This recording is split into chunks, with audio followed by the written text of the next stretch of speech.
Hello students, so today we are going to solve the question number 6 to question number 10th of NCERT class 12th physics textbook exercises. Question number 1 to question number 5 हमने first video में solve कर दिया है, जिसका link आपको description box में मिल जाएगा। और ये जो स्क्रीन पर आपको फॉर्मूलाज दिख रहे हैं ना, इसका स्क्रीनशॉट ले लीजिए क्योंकि आगे जो हम क्वेश्चन करने वाले हैं इनका उसमें यूज़ है। So let's get started.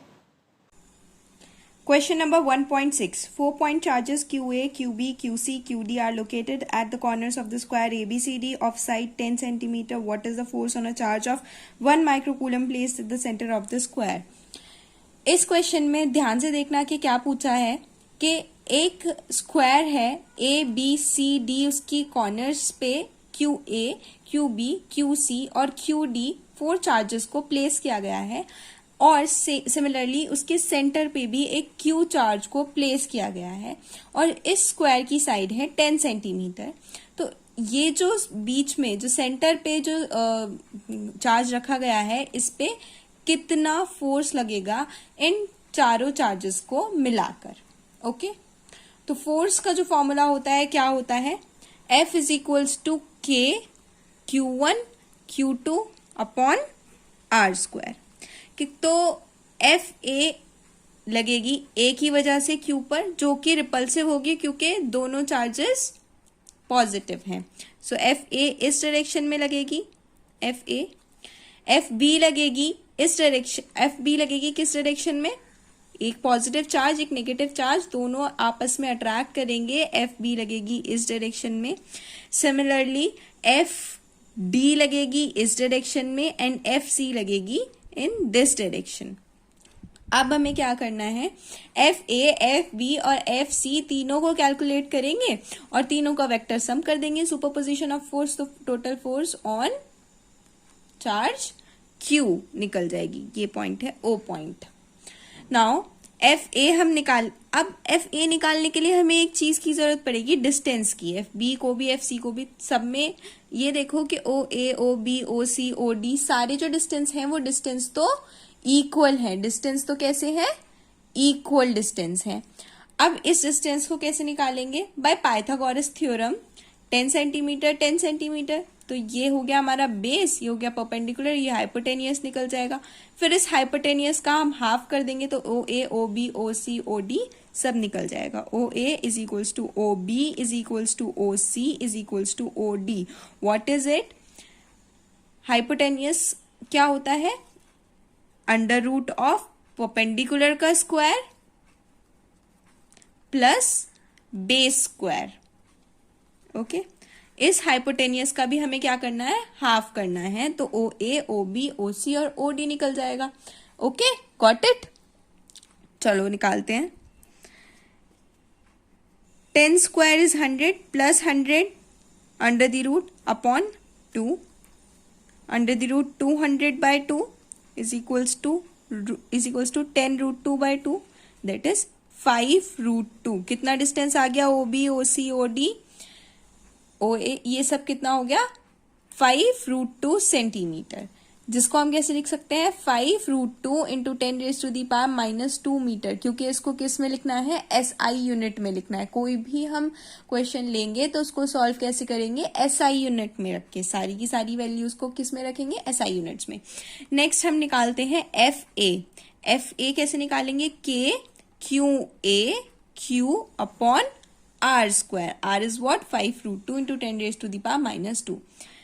K की वैल्यू है 9 into 10 raise to the power 9 into what is QA, 2 microcoulomb, 2 into 10 raise to the power minus 6, 10 raise to the power minus 6 क्यों लिखा, माइक्रो की वजह से, into Q 1 microcoulomb, 1 into 10 raise to the power minus 6 upon what is R, 5 root 2 into 10 raise to the power minus 2 का whole square.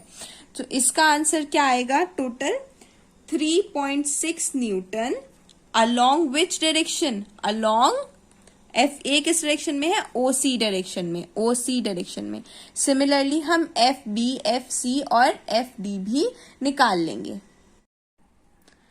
तो ये हमने तीनों फोर्स की F B, F C and F D की भी वैल्यूज निकाल ली हैं। सिमिलरली जैसे हमने एफ ए की वैल्यू निकाली थी और ये वैल्यूज से हम कुछ कंक्लूड कर पा रहे हैं कि एफ ए एफ सी के जितना है और इन अपोजिट डायरेक्शन है, एफ बी एफ डी के जितना है और इन अपोजिट डायरेक्शन है। ठीक, अब हम इसमें सुपरपोजिशन ऑफ फोर्स लगा देंगे कि total force on the charge O, on the charge at O क्या होगी, F A plus F B plus F C plus F D. अब एफ ए और एफ बी की वैल्यूज हम यहां से पुट कर देंगे, मतलब एफ ए की जगह हम क्या लिखेंगे, minus F C, F B की जगह लिखेंगे minus F D, F C और एफ डी की वैल्यूज यही पुट करनी है जो है इस इक्वेशन में। इसमें हम देख पा रहे हैं कि एफ सी से एफ सी कैंसिल आउट हो गया है और एफ डी से एफ डी कैंसिल आउट हो गया है, तो कोई फोर्स बची नहीं, तो जीरो न्यूटन। तो चार्ज जो सेंटर पे चार्ज रखा है, स्क्वायर के सेंटर पे चार्ज रखा है पॉइंट ओ पर, उस पर कितनी फोर्स होगी, 0 न्यूटन। तो आंसर क्या हो गया, 0 Newton. Force on the charge at centre क्या है, 0 न्यूटन।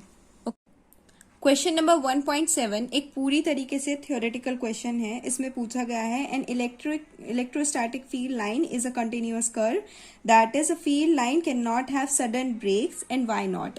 तो एक इलेक्ट्रोस्टैटिक जो फील्ड लाइन है वो एक कंटिन्यूअस कर्व है और इसमें कोई ब्रेक्स नहीं होते हैं, तो क्यों नहीं होते हैं। इसका आंसर है electric field lines exist throughout the region of electric field. Electric field line पूरे जो इलेक्ट्रिक फील्ड का रीजन होता है उसमें होती हैं, और इलेक्ट्रिक फील्ड लाइंस हमेशा, अगर एक चार्ज है यहाँ पर, कोई पॉजिटिव चार्ज है, तो इससे स्टार्ट होंगी और इन्फिनिटी पर एंड होंगी जाकर। कहाँ होंगी, इन्फिनिटी पर एंड होंगी जाकर। ठीक, इन्फिनिटी पर जाकर एंड होंगी। अब जहां पर इनके बीच में स्पेस कम होगा, स्पेस कम है ना यहाँ पे इलेक्ट्रिक फील्ड लाइंस के बीच में, और यहाँ पे स्पेस ज्यादा है, तो यहाँ पर इलेक्ट्रिक फील्ड कम होगी और यहाँ पर ज्यादा होगी इलेक्ट्रिक फील्ड। तो एक चार्ज से स्टार्ट होकर इन्फिनिटी तक जाने वाली लाइंस होती हैं इलेक्ट्रिक फील्ड लाइंस। तो ये यहाँ से यहाँ तक स्टार्ट हो रही है, तो कहीं ये ब्रेक थोड़ी हो सकती हैं, तो इसीलिए ये कहीं वैनिश नहीं होती, कहीं ब्रेक नहीं होती। ये पार्ट ए का आंसर था। पार्ट बी में हमसे बोला गया है explain why two field lines never cross each other at any point।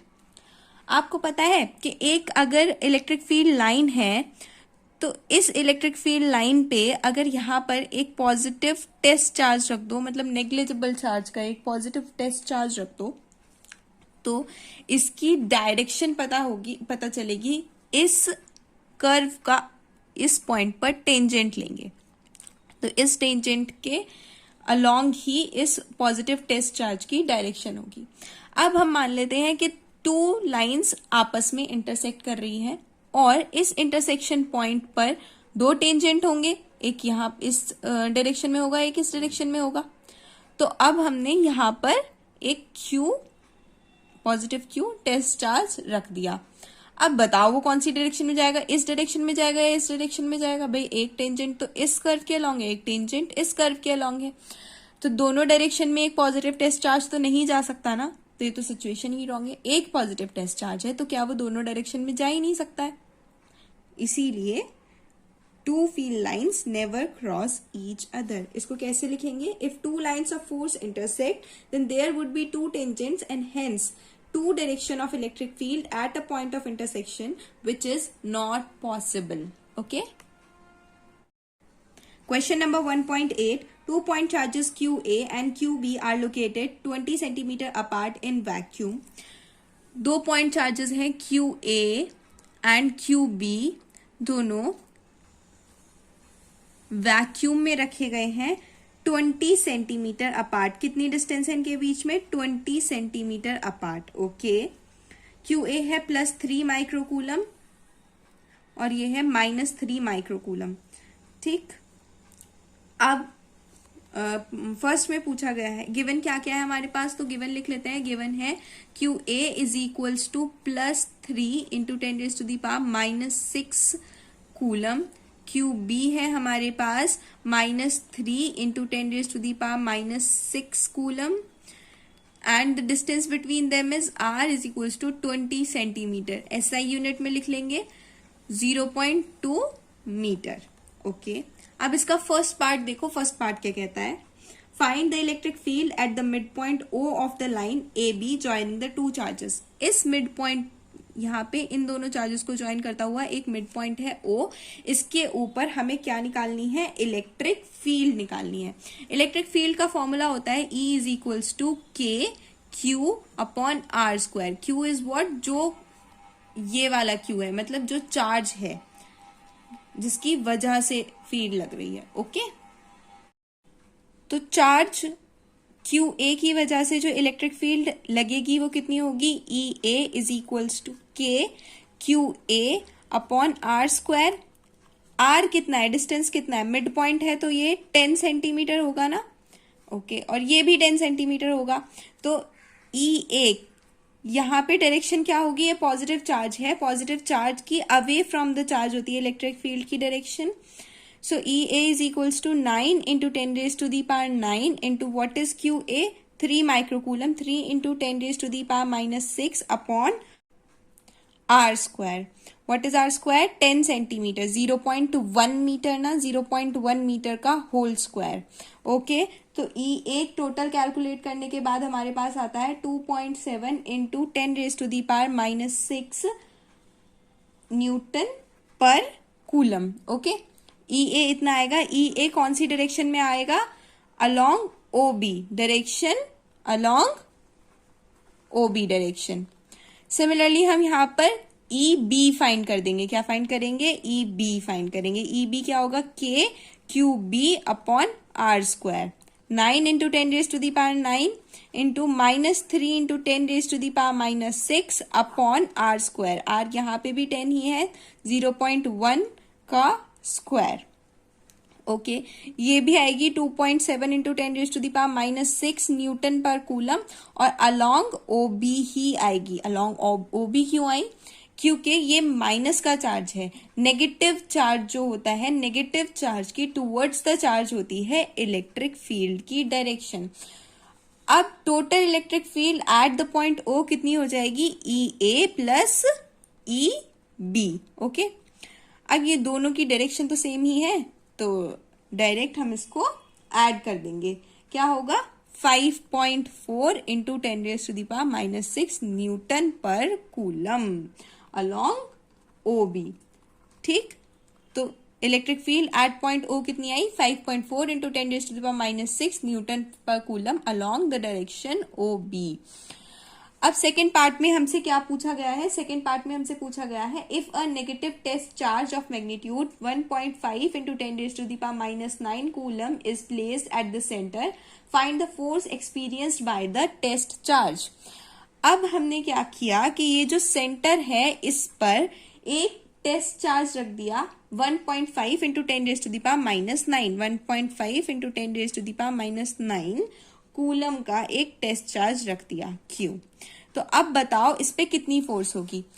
अब फोर्स का आपको फॉर्मूला पता है, F is equals to Q nought into E। तो टेस्ट चार्ज Q नॉट है, Q नॉट इंटू E। कितनी इलेक्ट्रिक फील्ड है यहाँ पर, दिस मच, और Q नॉट कितना है, दिस मच। तो अब हम वैल्यूज पुट करेंगे और आंसर निकाल लेंगे। 1.5 into 10 raise to the power minus 9 Q nought and E is what, 5.4 into 10 raise to the power minus 6 newton पर कूलम, दिस इज कूलम। तो कितनी फोर्स होगी, 8.1। इसको कैलकुलेट करके क्या आएगा, 8.1 into 10 raise to the power minus 3 newton. Okay, ओ इसमें एक गड़बड़ हो गई है, ये प्लस, ये साइन सब प्लस का है। ओके, ठीक, अब आएगा minus 3 Newton. So this is the answer. A system has two charges QA, QB located at points A, B respectively. What is the total charge and electric dipole moment of the system? अब यहाँ पर देखो, ये question कुछ इस तरीके से form होगा जिसमें कि QA जो है वो नेगेटिव Z एक्सिस पर प्लेस्ड है और QB जो है वो पॉजिटिव Z एक्सिस पर प्लेस्ड है, और दोनों charge equal and opposite charge है। जो कि इस डिस्टेंस से सेपरेटेड है। तो ये एक डाइपोल बना रहे हैं। अब हमसे पूछा गया है कि टोटल चार्ज क्या होगा। अरे टोटल चार्ज क्या होगा, टोटल चार्ज क्या होता है, Q A plus Q B होता है ना टोटल चार्ज। तो क्यू ए क्यू बी होता है टोटल चार्ज। सारे चार्ज प्लस कर दो, वेक्टर थोड़ी होते हैं चार्ज, स्केलरली प्लस कर दो। क्यू ए और Q B 2.5 into 10⁻⁻⁷ Q A है, प्लस 2.5 इंटू 10⁻⁻⁷ ये क्यू बी है। तो टोटल चार्ज हो गया 0। ठीक, 0 टोटल चार्ज है। अब इसका डाइपोल मूवमेंट बताएंगे। डाइपोल मूवमेंट का फॉर्मूला मैंने अभी फॉर्मूला शीट जो दी है उसमें लिखा हुआ है, फिर से बता देती हूँ। Q इंटू 2a, और 2a जो डिस्टेंस है ना, ये डिस्टेंस बिटवीन द चार्जेस है। 2a distance between the charges है। इसमें कंफ्यूज मत होना कि 2a लिखा है तो डिस्टेंस को कभी 2 से मल्टीप्लाई कर दो, ऐसे नहीं करना है। 2a पूरा डिस्टेंस है, ये वाला डिस्टेंस, इसको 2a बोलेंगे। ओके, ठीक है। तो और ये Q क्या है, इनमें से कोई एक चार्ज, क्योंकि चार्ज तो दोनों सेम है ना, साइन नहीं लेना है, सिर्फ मैग्नीट्यूड लेना है। तो 2.5 into 10⁻⁻⁷ into 2a। What is the distance between the two charges, दे रखा है 3 कितना दे रखा है 30 सेंटीमीटर। 30 सेंटीमीटर दोनों के बीच में चार्जेस दे रखा है। तो इसको हम किस में लेंगे, मीटर में। ऐसा यूनिट होती है ना मीटर, तो 30 सेंटीमीटर को हम लिख सकते हैं 0.30 मीटर। ओके, तो ऐसा यूनिट में ये आ जाएगा coulomb per metre. Coulomb metre, sorry, per metre नहीं, मल्टीप्लाई है ना, डिवाइड थोड़ी है। Coulomb metre.